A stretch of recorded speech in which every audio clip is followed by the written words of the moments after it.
I like using minute rice because it's easy, fast, and very convenient, and I'm just following the directions on the box for the amount of rice that I would like. After I cook the rice and set it aside for about 5 minutes, then I'm going to go ahead and add the other ingredients. 8 ounces of tomato sauce, 1 tablespoon of garlic powder, 1 teaspoon of onion powder, 1/2 tablespoon of cayenne pepper, 1 can of corn drained, and 1 can of black beans drained and rinsed. Also 1 cup of water. And just mix that all very, very well. You want to make sure you get all of the onion powder and the garlic powder incorporated well. After you get that done, just put a lid on it, set it aside to keep it warm while you prepare the chicken. And I'm just dicing up 2 chicken breasts, and I'm going to put that in hot oil and cook that thoroughly until it's all done.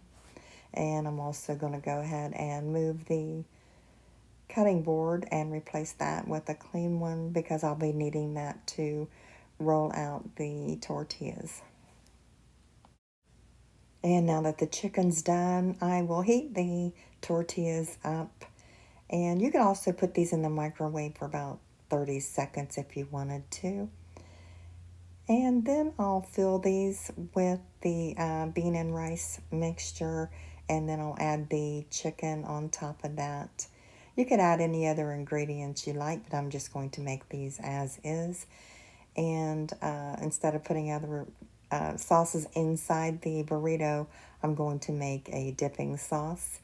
And I'll have the ingredients for that in the description below.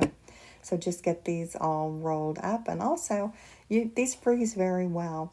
I'm making a lot, and I'm going to freeze these. And you can just heat these in the microwave for about 60 seconds and have them anytime you're in the mood for one.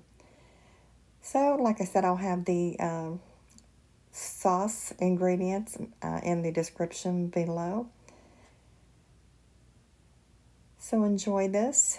Thank you so much for stopping by, and I'll see you next time.